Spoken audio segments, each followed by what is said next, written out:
One day they cut, and that's the other thing too. They had been working together on these great principles, before Bob's relapse.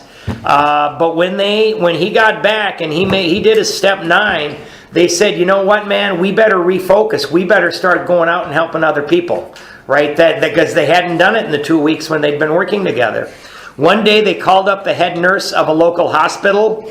Underline the next 4 words. They explained their need. Okay, they didn't call up and say, hey, do you got an alcoholic we can come in there and save? We're going to come in and save him. No. They explained their need, right? So that means that they came to the conclusion that if they didn't go out and help another alcoholic, they were probably going to end up drunk, right? So they explained their need. Now next to that, let's write, help others or we will drink. Help others or we will drink. Right, and that's from my sponsor. He's kind of given us the stick there, right, instead of the carrot, because when we help others, so many wonderful things are going to happen to us. At this point in my sobriety, my sponsor figured he better use the stick on me. But when we go help other people, so many wonderful things happen for us. So they explained their need and inquired if she had a first-class alcoholic prospect. You can write Sister Niasha, Niasha. A gal they got a hold of, I believe. She replied, yes, we've got a corker. He's just beaten up a couple nurses. Goes off his head completely when he's drinking, but he's a grand chap when he's sober. Though, underline, he's been in here 8 times in the last 6 months. Okay, so next to that you can write AA number 3. AA number 3, 10-day diff, Bill Dotson and Dr. Bob. AA number 3, 10-day diff, Dr. Bill Dotson and Dr. Bob. So Dr. Bob is going out and helping people after 10 days. You can write June 10th and June 20th. AA number 3, 10-day difference, Bill Dotson and Dr. Bob, June 10th, June 20th. But just now we've got him strapped down tight. This refers to Bill and Dr. Bob's first visit to AA number 3. See the Pioneer section. This resulted in AA's first group at Akron, Ohio in 1935. Here was a prospect, all right, but by the description, none too promising. The use of spiritual principles in such cases was not so well understood as it is now. But one of the friends said, put him in a private room, we'll be down. Right? Now, in the old days, when they took you off the ward and put you in a private room, that meant you were dying. So, poor old Bill Dotson, he thinks this is it. 2 days later, a future fellow of Alcoholics Anonymous stared glassily at the strangers beside his bed. Who are you fellows and why this private room? I was always in a ward before. Said one of the visitors, underline, we're giving you a treatment for alcoholism. Just underline that and after it write the 12 steps. The 12 steps. Hopelessness was written large on the man's face as he replied, oh, but that's no use. Underline the next 3 lines. Nothing would fix me. I'm a goner. The last 3 times I got drunk on the way home from here. I'm afraid to go out the door. I can't understand it. So you can write step 1 on the left. Step 1 on the left.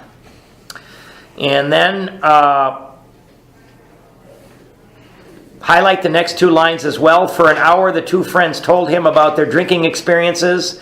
Over and over, he would say, that's me, I drink like that. So then off to the right, we can write, talked about Bill and Bob's drinking, not Bill Dotson's. And then under that, write program of identification. Talked about Bill W. and Bob's drinking, not Bill Dotson's. Up to this point, talked about Bill and Bob's drinking, not Bill Dotson's, program of identification. So, years later, Bill Dotson said, my wife made me listen to those guys, doggone it. But he said years later, what really got him was everybody always talked about his drinking. You have no morals. You're sinful. You have no willpower. What's the matter with you? Why can't you pull yourself together, Bill Dotson? Right? He said that it was really strange when these guys talked about their drinking. right? Not his drinking. And he could relate. It was a program of identification. And then once they got him to identify, right, they came back a few days later and they asked him those 4 questions that we went over at the beginning of the meeting. For an hour, the 2 friends told him, that's me, I drink like that. So he was starting to see that these guys were just like him. The man in the bed was told of the acute poisoning from which he suffered, how it deteriorates the body of an alcoholic and warps his mind. Underline, there was much talk about the mental state preceding the first drink. Underline that, and next to it write mental obsession. You know, because Bill Dotson couldn't figure out, he said, I quit for good. And then a week later, I found myself drunk. He just couldn't understand it. And so they explained the mental obsession. You know, from time to time, an idea is going to overcome all ideas to the contrary in the mind of an alcoholic, and it's going to tell us that we can drink. Right? I don't care who you are. And when that happens, our willpower doesn't work because we don't see anything wrong with taking the first drink. Yes, that's me, said the sick man, the very image. You fellas know your stuff all right, but I don't see what good it'll do. You fellas are somebody. I was once too, but I'm a nobody now. From what you tell me, I know more than ever. I can't stop. At this, both the visitors burst into a laugh. Said the future fellow anonymous, underline, damn little to laugh about that I can see. Right? A lot of us, and I was one of those, man. I came in and I would tell my story and I would tell about the woes of John Henry and people would laugh. I got awfully upset, you know, at the time, but now I'm on the other end, right? When people say there's no way I can stop, I got this, I got that, you know, then I get to laugh now. Because there is a solution, right? I'm not laughing at them. I'm laughing because these people are just like me. And I know that there's a solution for them if they're willing to do the work.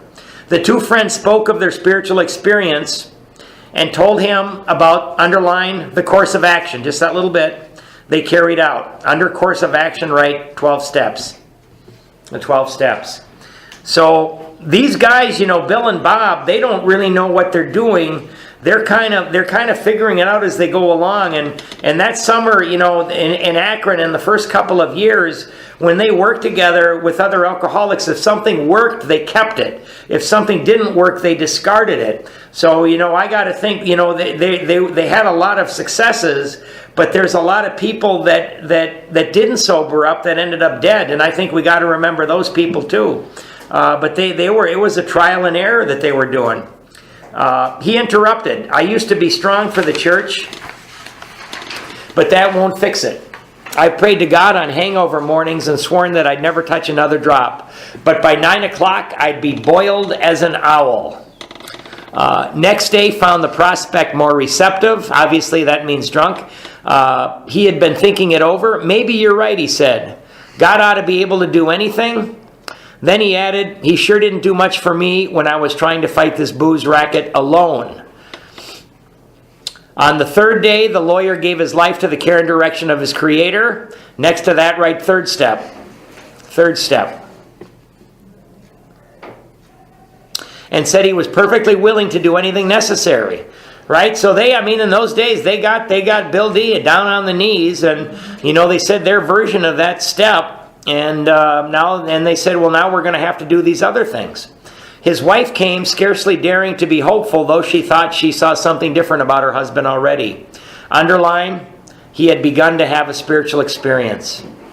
Right? And I got to tell you guys, man, that same thing happened to me when I was ready to drink at 6 months sober, or put a bullet in my head at 6 months sober, and I heard about this Code Blue, and they, you know, it wasn't for 2 weeks. And of course, me being me, the guy said, well, if you want to get started doing the work before then, I can do it. And I said, no, I'm not going to do that. So I stuck it out for 2 weeks, going to a meeting every night, wanting to drink like a maniac. But the second I walked over the threshold into that first Code Blue meeting, I had a curious feeling that things were going to be okay. And funny enough, that's how it turned out. But I had that same exact feeling because I made up my mind that whatever these knuckleheads tell me I should do, I'm going to do it because I got no other option, right? That afternoon, he put on his clothes and walked from the hospital a free man. Underline a free man. He entered a political campaign, making speeches, frequenting men's gathering places of all sorts, often staying up all night. He lost the race by only a narrow margin. Underlined the last sentence there of the paragraph. But he had found God, and in finding God had found himself. And then underline the first sentence of the next paragraph. That was in June 1935. He never drank again. Just that little bit there. He too has become a respected and useful member of his community. Okay, underline the next 5 lines. He has helped other men recover and is a power in the church from which he was long absent. So you see, there were 3 alcoholics in that town who now felt they had to give to others what they had found or be sunk. Okay, you can stop highlighting there. After several failures to find others, a 4th turned up. Next to that, you can write Ernie Galbraith.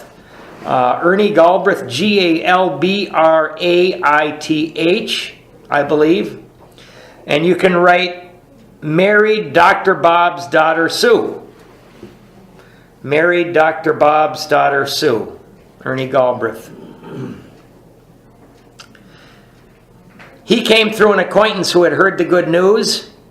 He proved to be a devil-may-care young fellow whose parents could not make out whether he wanted to stop drinking or not. They were deeply religious people, much shocked by their son's refusal to have anything to do with the church. He suffered horribly from his sprees, but it seemed as if nothing could be done for him. He consented, however, to go to the hospital where he occupied, underline, the very room recently vacated by the lawyer. They got him in the same room. He had 3 visitors. After a bit, he said, "The way you fellows put the spiritual stuff makes sense." Underline the next 5 words. I'm ready to do business. Okay? I'm ready to do business. You can write action. Action next to that. I guess the old folks were right after all. So one more was added to the fellowship. Now, Ernie Galbraith married Dr. Bob's daughter Sue. And these other guys were out getting Alcoholics Anonymous started. And, they said, Ernie, you go with Sue and you raise a family. Well, that was a mistake because Ernie relapsed because he wasn't out on the firing line doing this. And he was never able to get long-term sobriety after he had relapsed. They should have taken him with them. And as a result of this, Dr. Bob's daughter Sue had some resentment towards Alcoholics Anonymous. Kind of a sad note on that one. I guess the old folks were right after all, so one more was added to the fellowship. All this time, our friend of the hotel lobby incident remained in town. So Bill is staying with Dr. Bob in the house there. Underline, he was there 3 months. So he said, my goodness, we got something going on here. And he stuck around there because he saw the magic happening. He now returned home. And of course his wife said, if this is happening, by God, you stay there.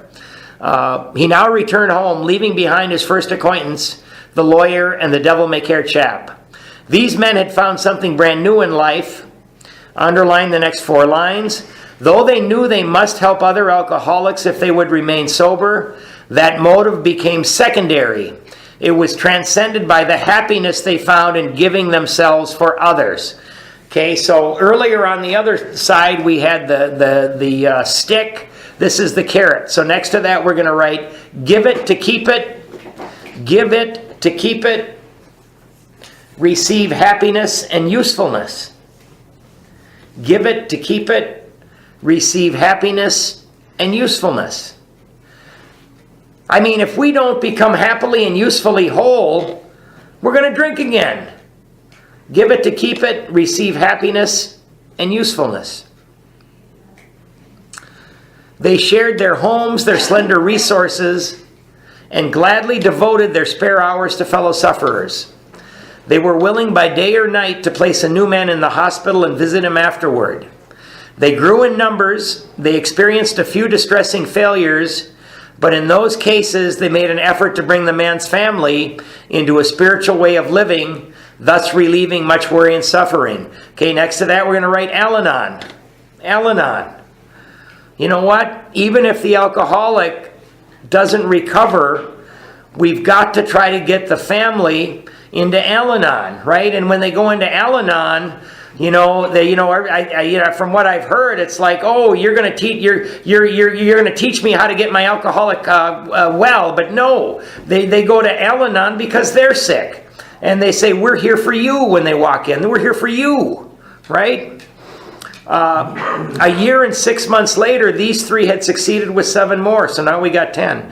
Seeing much of each other, scarce an evening passed that someone's home did not shelter a little gathering of men and women, happy in their release and constantly thinking how they might present their discovery to some newcomer. In addition to these casual get-togethers, it became customary to set apart one night a week for a meeting to be attended by anyone or everyone interested in a spiritual way of life. Underline the next 3 lines. Aside from fellowship and sociability, the prime object was to provide a time and place where new people might bring their problems. So you can write over 1,000 meetings a year here. I don't know, we wrote that 6 years ago. There's got to be, there's got to be more than that. In Minneapolis, there's got to be 10,000 meetings a year around this area. So I'm going to say over 10,000 meetings a year. Outsiders became interested. One man and his wife placed their large home at the disposal of this strangely assorted crowd. This couple has since become so fascinated that they have dedicated their home to the work. Underline the next 3 lines. Many a distracted wife has visited this house to find loving and understanding companionship among women who knew her problem. So right there we're going to write starting Al-Anon. Starting Al-Anon. And of course, the book was written, but there were plenty of women alcoholics as well, and plenty of men that need to go to Al-Anon. Kids, everything. To hear from the lips of their husbands what had happened to them, to be advised how her own wayward mate might be hospitalized and approached when next he stumbled. Many a man, yet dazed from his hospital experience, has stepped over the threshold of that home into freedom. Many an alcoholic who entered there came away with an answer. He succumbed to that gay crowd inside who laughed at their own misfortunes and understood his. Impressed by those who visited him at the hospital, he capitulated entirely when later, in an upper room of this house, he heard the story of some man whose experience closely tallied with his own. The expression on the faces of the women, that indefinable something in the eyes of the men, the stimulating and electric atmosphere of the place, conspired him to let him know that there was haven at last. The very practical approach to his problems, the absence of intolerance of any kind, the informality, the genuine democracy, the uncanny understanding which these people had were irresistible. And that a lot of that, thank God for the traditions. He and his wife would leave elated by the thought of what they could do now for some stricken acquaintance and his family. We're going to underline to the end of the paragraph. They knew they had a host of new friends. It seemed that they had known these strangers always. They had seen miracles, and one was to come to them. They had visioned the great reality. Obviously, capitalized, that's another name for God. Their loving and all-powerful Creator. Next to that, we're going to write promise. Giving us a lot of promises here. Now this house will hardly accommodate its weekly visitors, for they number 60 to 80 as a rule.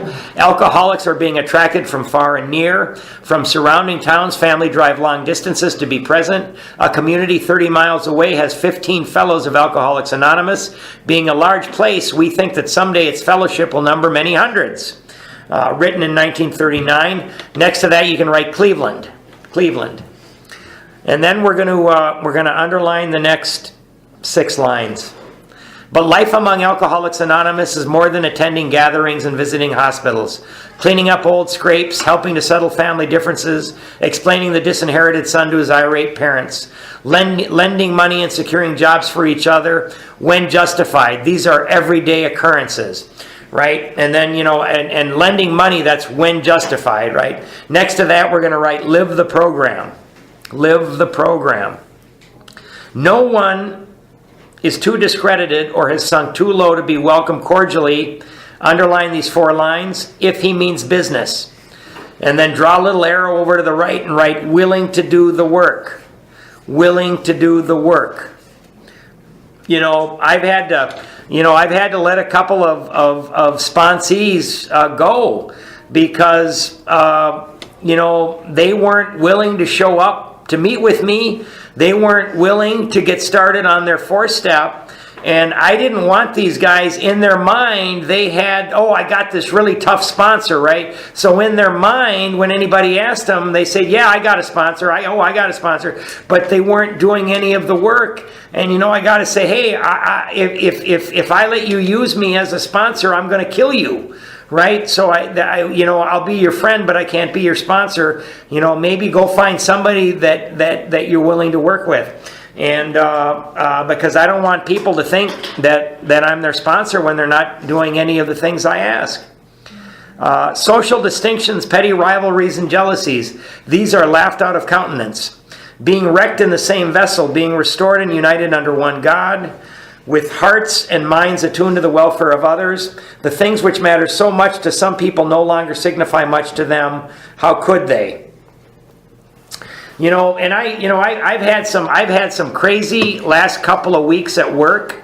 I've had a couple of weeks at work where it's unbelievable. I've had days where I've gone for hours and I forgot to ask God for help, and the committee is going nuts in my head. It's going, well, those guys aren't doing their job. Those sons of a bitches in the office got it out for me. These customers over here are screwing me, and I'm doing everybody. And when I start to think like that, I get in trouble, right? I get in trouble. So what I've been doing lately, which seems to work a lot for me, is I remind myself that I am at work to serve all of the customers of the company, whether they're my customers or not.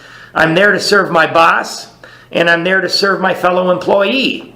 When I remember that I'm there to be of service, my voices slow down a little bit, and then I remember to ask God for help. And then the other thing that I heard recently is there really are no big deals in life. So this one guy, he said, if you got something you think is a big deal, picture a mellow, laid-back fellow. How do you think this mellow, laid-back fellow would handle this thing that you're making into a big deal, right? And when I do that, I realize that if I go through life thinking that there really are no big deals, my stress level goes way down. Because in my head, I can make things such a big deal, and I can catastrophize everything. So I got to remember, God's in charge. There are no big deals. My customers, God's in charge of my customers, my deals, my house, everything that I use on a daily basis. I am not, right? And when I do that, I greatly lessen my stress.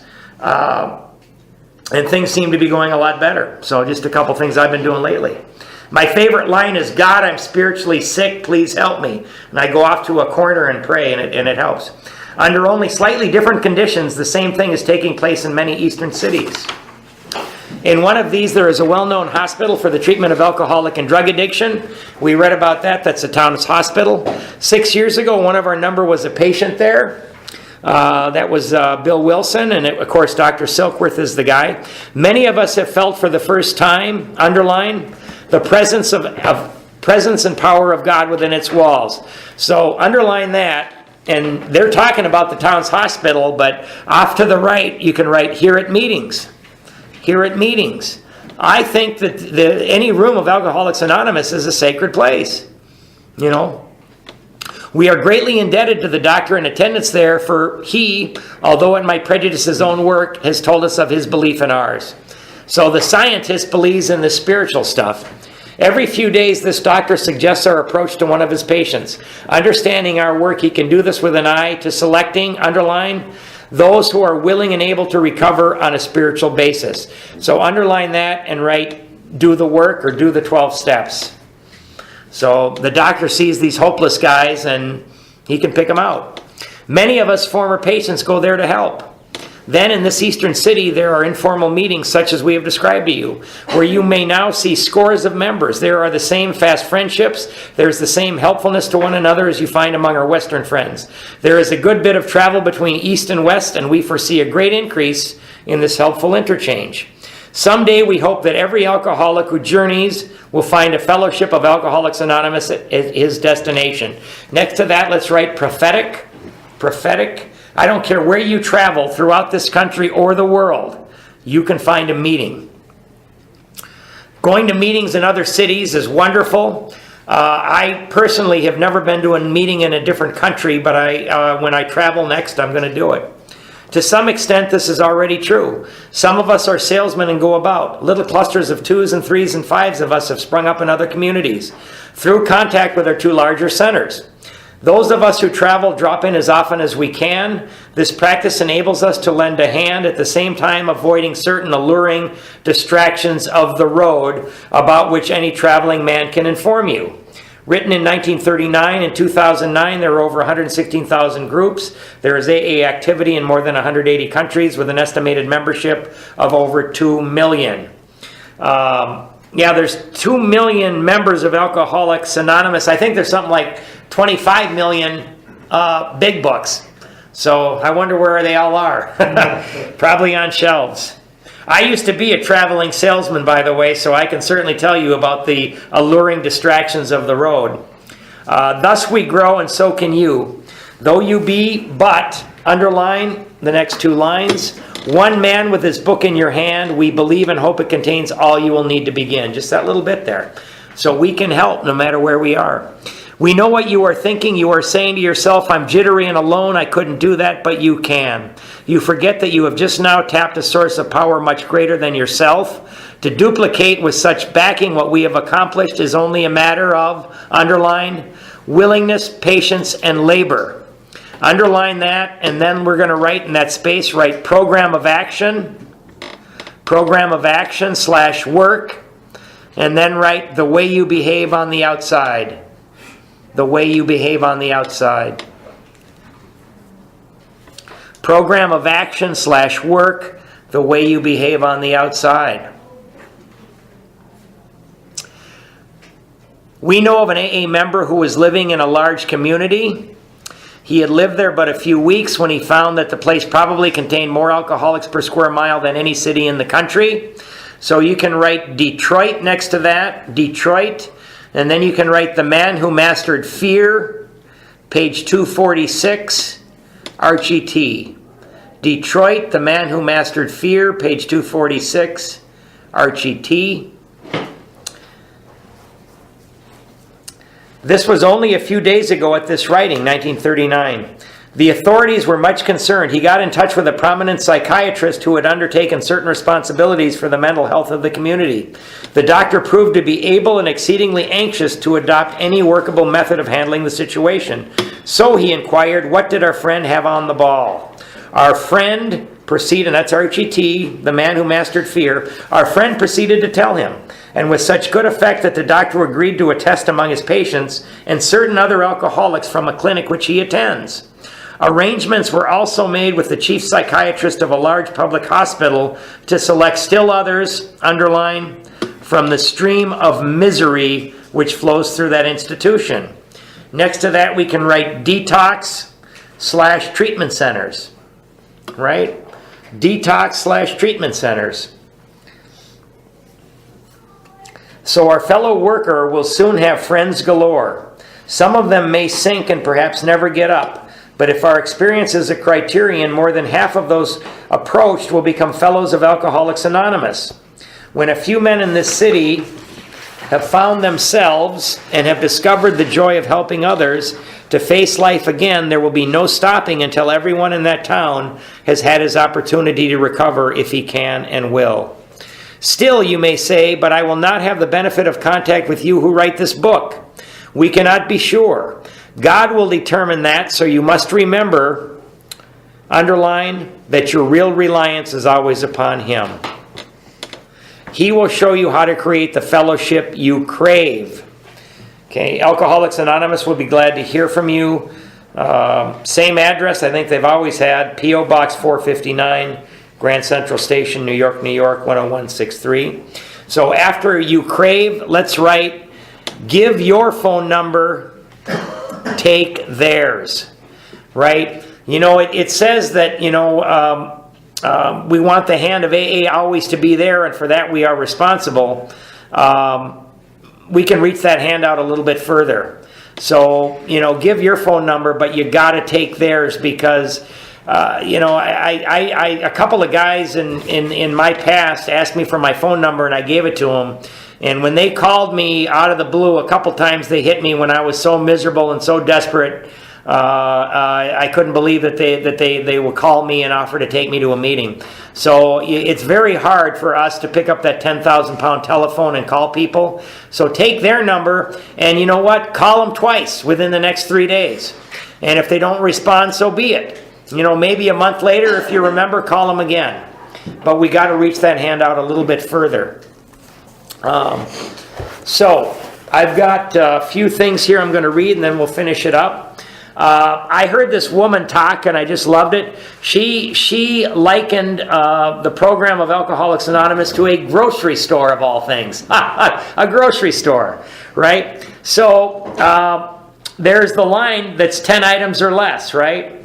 We don't get in that line unless we have 10 items or less. Our whole lives, we're always putting ourselves above everybody else, right? We don't have to follow the rules, right? Because we're special, right? So, you know what? We don't get in that line unless unless we have 10 items or less. Here's another one, right? When you're in that line, you do not look how many items the person in front of you has, right? We're taking other people's inventory our whole lives.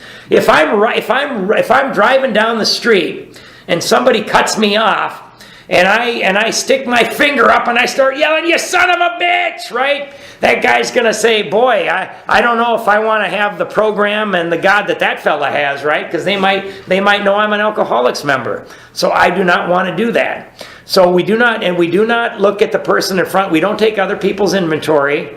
Now, if we get something and we decide we don't want it, we put it back where we got it, right? We resolutely clean up our mistakes as we go along. Okay, we're done. We're walking out to the car. We see somebody who needs help out with the bags. We're going to help them. We help others, right? So that's our little grocery store illusion. So these guys right here, right? I love this, man. 10 things that are a couple of things that will change our life. 4 simple things. Do what you say you're going to do, right? Do what you because we always made promises and we never kept them. So let's try actually keeping our word. Do what you say you're going to do. Next one, be where you say you're going to be when you say you're going to be there. Come on. Oh gosh, I'll be there at nephew Abe's birthday. I'll be there. We don't show up, right? So we be where we're going to be when we say we're going to be there. A big one, we do not take out our hostilities on those who cannot respond. You know, what if the waitress is a little bit slow? So be it. We're not going to be yelling at these people. We don't want to be yelling at the clerks because we got a bad product. We don't want to yell at our employees. They can't respond, right? And then, you know what? When we're having a bad spiritual hair day, right? It seems like our life is crashing down all around us. Things are not going our way.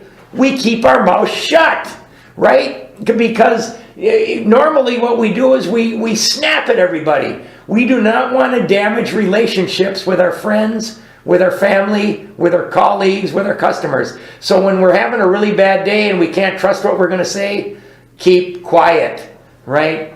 Another thing, what's the difference between a good habit and a bad habit? Good habits are easy to break, right? So we start doing all these things, and it's very easy for us to stop asking God for help in the morning. Very easy for us to stop going to meetings. Very easy for us to stop helping others and treating other people with dignity. Right action is the key to good living. And then, you know, faith and gratitude, right? They can only be experienced and shared through action, right? We show our gratitude through our action.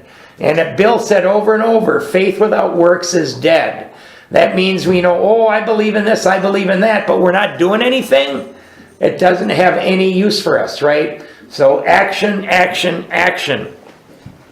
No, again, step 12, having had a spiritual awakening as the result of these steps, we apply the first 11 steps in our lives to the best of our ability, we will wake up spiritually, right? Never felt love, patience, tolerance, compassion, and goodwill till now, right? I now believe in a kind and loving God, right, who's going to be there to help anybody who asks. Not just me, but all of us. I can now do things I could not before do, right? And I'm charged to carry this message. Not a message, I'm charged to carry this message. You know, and again, I think God must have got tired of seeing us die, right? And He's always works on people through other people, right? So in the 30s, right, He must have picked Carl Jung, the psychiatrist, Roland Hazard, Ebby Thatcher, Bill Wilson, Dr. Silkworth, Dr. Bob, and the First 100. He picked them to get sober and to put AA together, right, so that we can have it today. Well, you know what? All of those people are dead today. But if God picked people then, He's picking people now.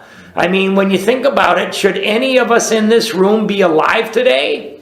Right? I think God is picking you guys, right? He's going to let you go through hell so you learn what you needed to know. So now He's ready to use you. He's going to remove your obsession and wake you up spiritually, right? So you can help other people.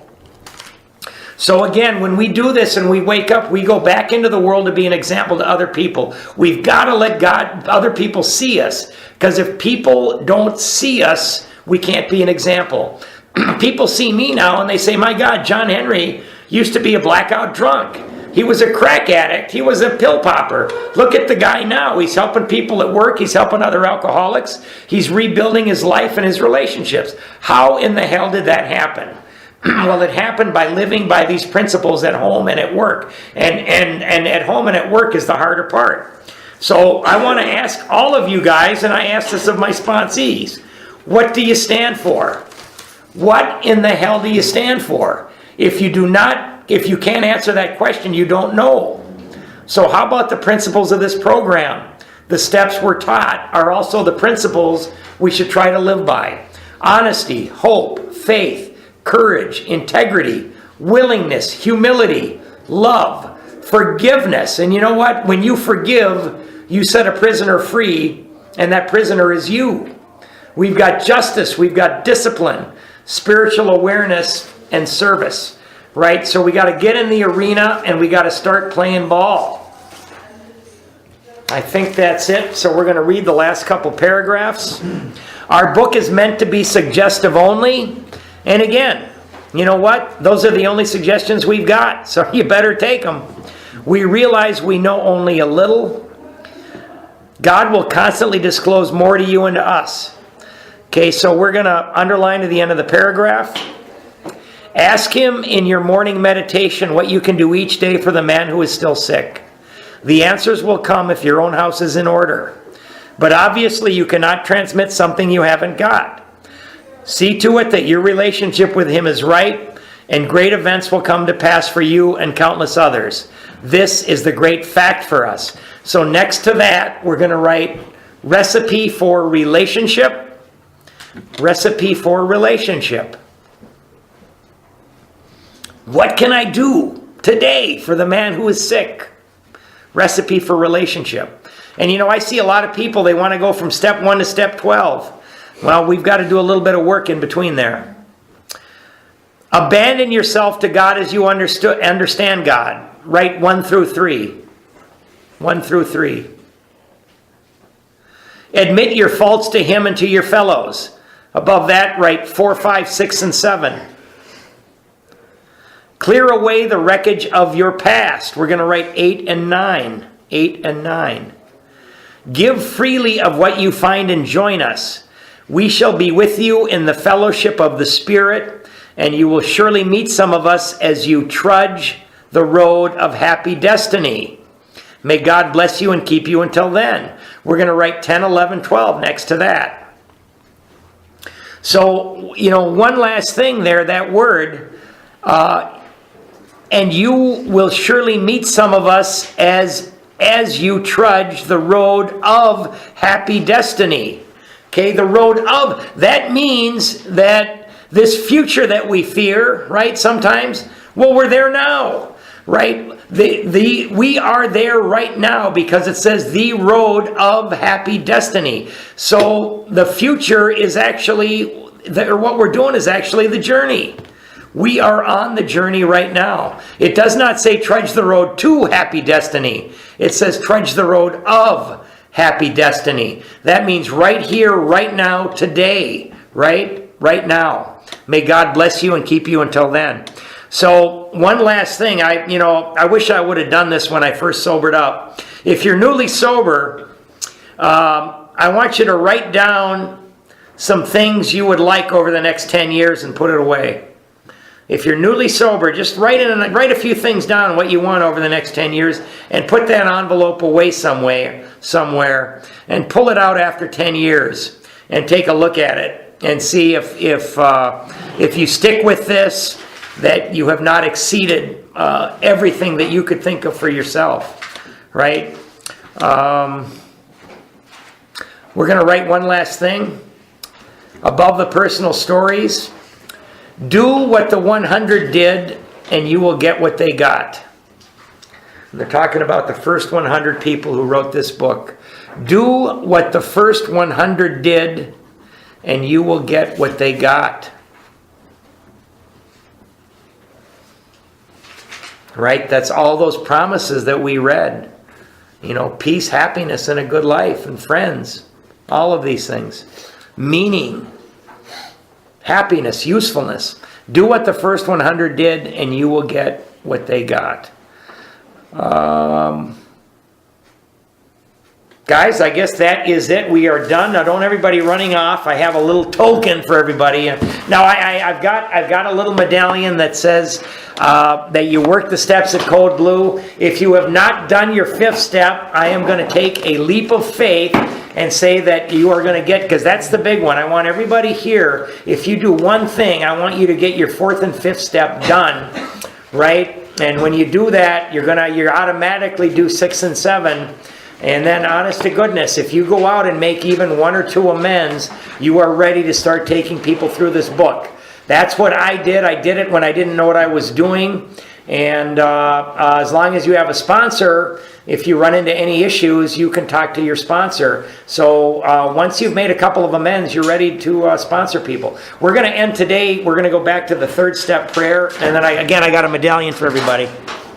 So, 3rd step prayer.